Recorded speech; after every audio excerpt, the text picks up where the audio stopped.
Hi, Aunt Fran. I'm here to give you a chapter on our ancestry for Thomas M. Virgin. And I'm going to start this chapter at the Reves from 1350 to the Reves of 1650. And the Reves ancestors that I'm going to talk about are the ancestors of Lucy Dickerson, who is the Virgin matriarch. Um, that we'll discuss in future chapters. So to start with, our basic ancestry from 23andMe is from Africa all the way up around the Alps into France and then up into Great Britain. Right here, this is an important area geographically, and we'll talk about that next. All right, Reves. Our lineage has been traced all the way back to 1350 to a guy named Reves. And I was really excited to see not a first name, not a last name, just a guy named Reves. That means this was the beginning of this surname back in 1350. What was going on with surnames is in the 1300s, nobility and royal people were starting to get last names. They were starting to just create last names and pass them on. They would pass them on to only their firstborn son.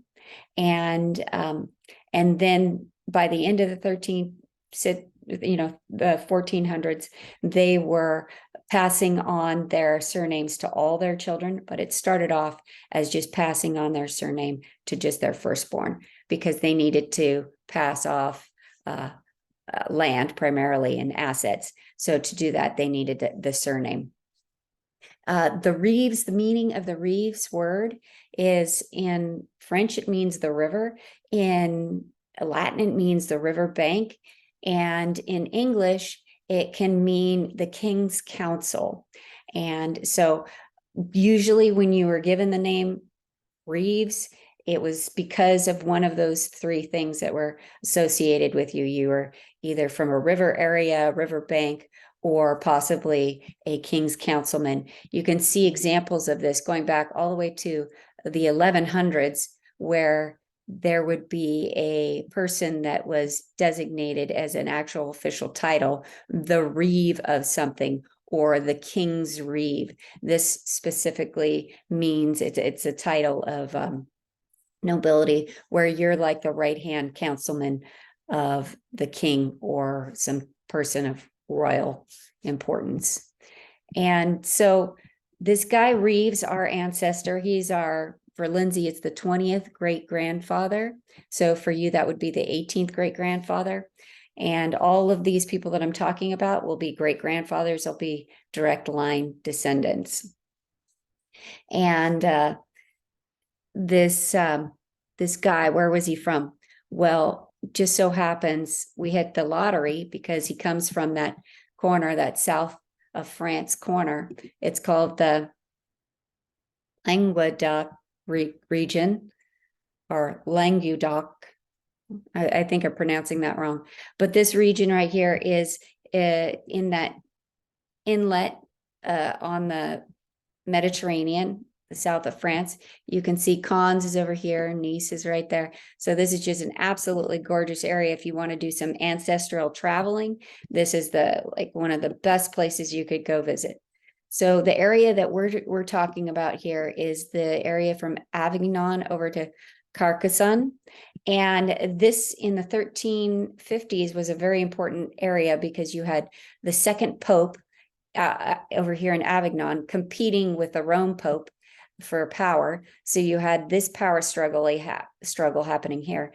And then over here, you had the struggle of the kings and queens of France and England and of the whole area.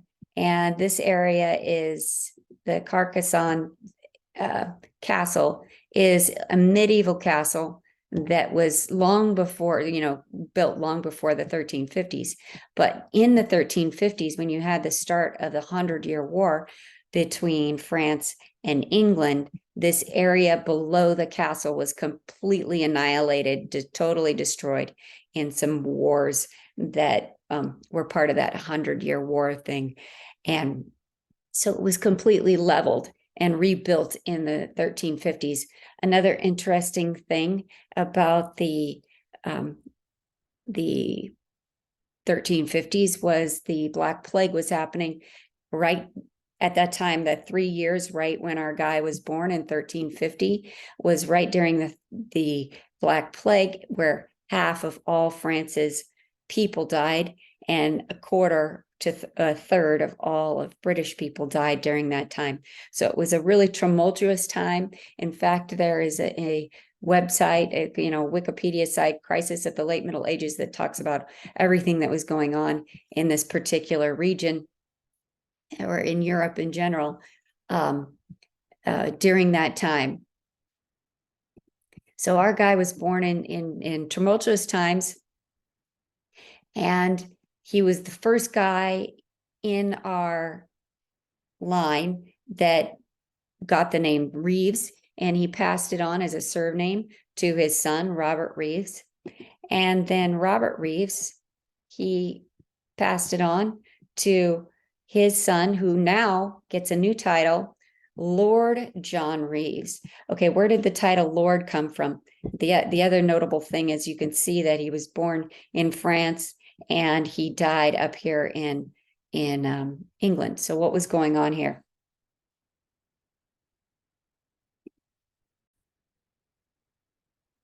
So to understand where the Lord term came from and the move to England, you have to go back 200 years when the royal family changed from the House of Wessex to the House of Normandy.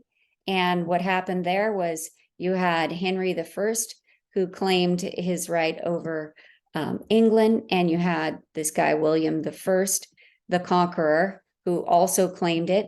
He was the king of Normandy. They call it the Norman Conquest. So here's King William's realm. And he decided he was, he had the rights to all of England. So he went over there in the Battle of Hastings and confronted Henry. And he famously shot this arrow through the eye of Henry and killed him on the Battle of Hastings in 1066. And he laid claim to all of England as a result. And it changed the entire royal structure, moving it from the House of Wessex to the House of Normandy. Right now we're in the House of Windsor. So this House of royals has changed many times in the last 1,000 years.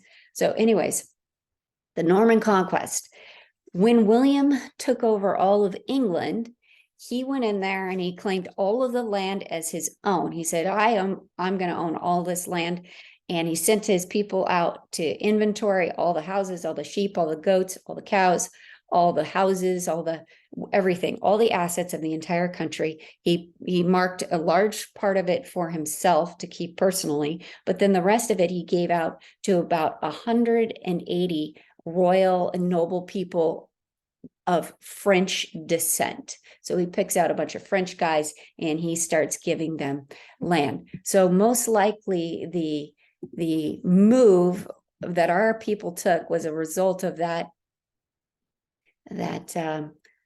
change in royal house and change in power. And our guys, Robert Reves, goes from the south of France up to an area called Somerset in England. And at one point, all of these Reves, 3 generations of Reves, our guy Reves, then Robert Reves, and then Lord John Reves, the first, are all there together in Somerset, England. But then our old guy Reves, he ends up going back to France and he passes away there. Whereas our Robert Reves, I'm not quite sure where he dies. Let's see, he dies in Somerset, England. So he stays there.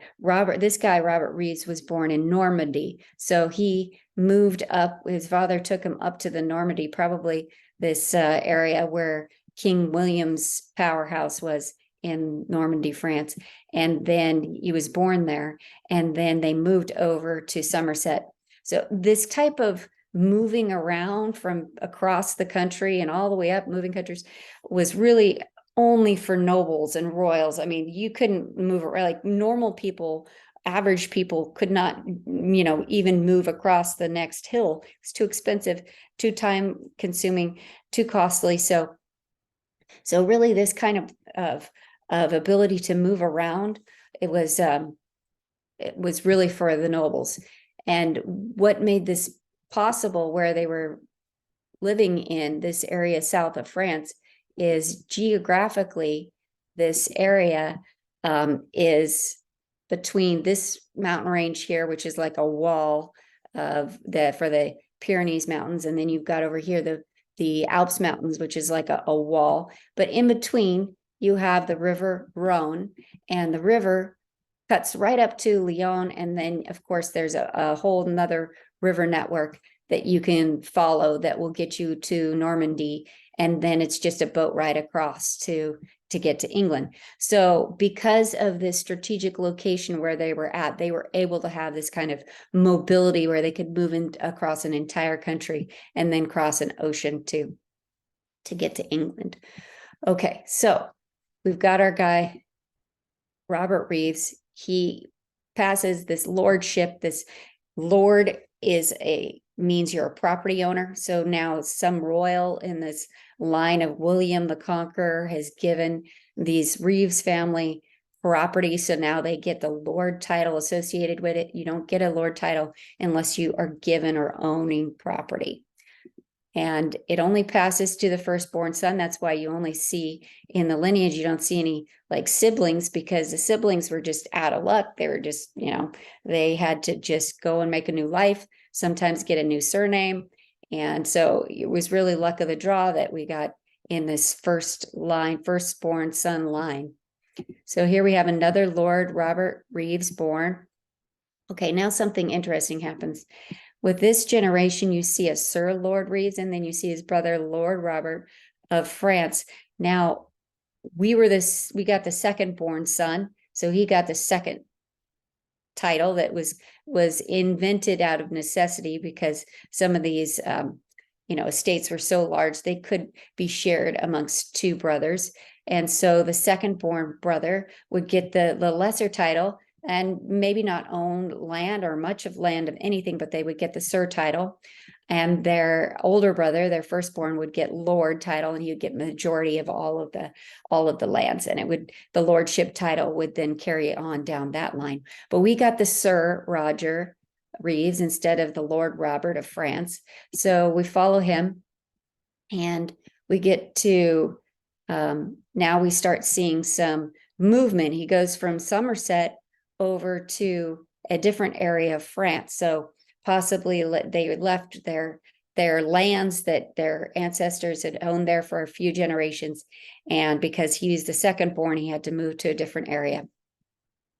And then you've got then his descendant, Roger Reves, and he's born over here in the Suffolk area. And then he gives birth to a Thomas Reves, and then another Thomas Reves. And then finally we get to a William the First Reves. This is the first guy where we have somewhat of a story, kind of a mystery actually, because he was born in this castle called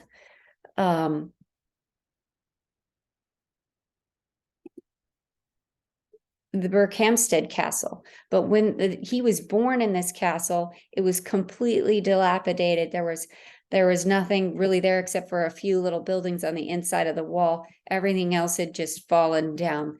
The last occupant of this castle was a gal named Margaret of Anjou, and she was a controversial queen of England that was accused of maybe not being faithful to her husband. Maybe her offspring weren't the children of her husband, but she had some controversy. So she lived by herself out in the middle of this, nowhere area at the Hampstead Castle until it basically dilapidated. And after she died, then one royal sold this estate to another royal for the price of one single rosebud, because it was considered useless and worthless for royal occupancy after that. But nowadays, it's just basically a pile of rubble. It's just an archaeological site.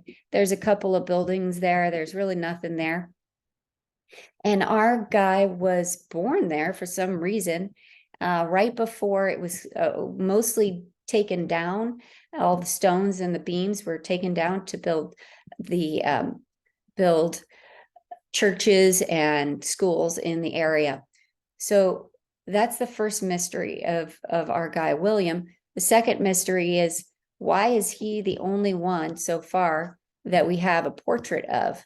And it possibly has to do with who he married. He ended up marrying this gal named Rose Armiger. Armiger is a royal last name. It started from the guy who carried the armor for the knights. So if you were the guy who carried the armor for the knights, you ended up with a last name Armiger. So this is kind of a high, noble name. And her backstory is that she was born to this guy, Gilbert de Armiger, and a Clements. We don't know her maiden last name, but she was born in a place called Hubbard Hall. And this Hubbard Hall still exists. You can actually stay there now. It's a hotel, but it's this large building over here in the Sussex region of England.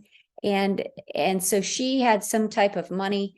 Maybe there was some type of arranged marriage, because the two of them get married, Rose and William get married at a very young age. Rose is 13 and William is 16. They get married in London for some reason, away from where they're from over here in Suffolk.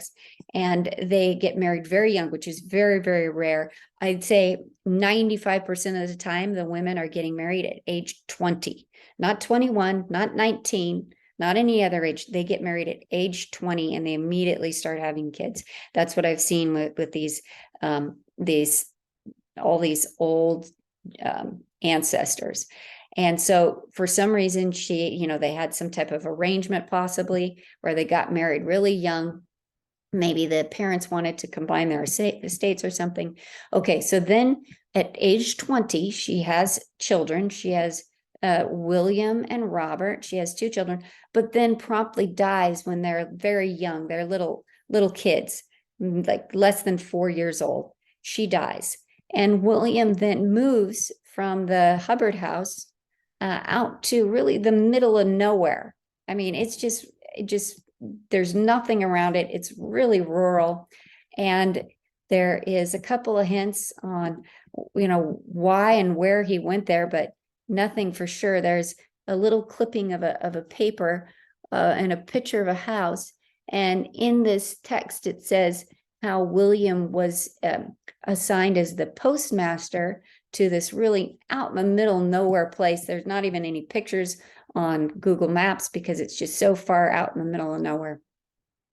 So we've got this hint that he turned a postmaster and moved out into the middle of nowhere and died out there at some point. But his son Robert goes on and moves not too far away from where his father had possibly taken him out there to be the postmaster of this small little place. And then he gives birth to a guy named Thomas James Reves. And this is where we see the move from England to America. So this is where I'm going to stop. I'm going to stop at Thomas James Reves in this because there's just too much to cover in the next chapter. But you can see how these Reves family kind of moved around through their lives, through the generations. They come over here in Somerset. The lordship title goes to a guy in Dorset, which is right down here, not too far away of Somerset. And really, that's where all of the crypts and monuments and castles and everything that that are related to the Reves of England now, you can find them in Dorset. So when we got the second born son, Sir, he stayed in Somerset and then moved over here to the Suffolk region of England. And the lordship stayed here in this area, Dorset, and all the property and castles and everything are concentrated down there. So you can see then by the generations, they kind of move around this area. You can see Hubbard Hall farm over here. And then they move, out in the middle of nowhere to be the postmaster. And then our guy here, Thomas, is born here, and then he goes on to America. And that was in the mid 1650s. So that takes us 300 years from 1350 to 1650. And we'll pick up in the 1650s in the next chapter.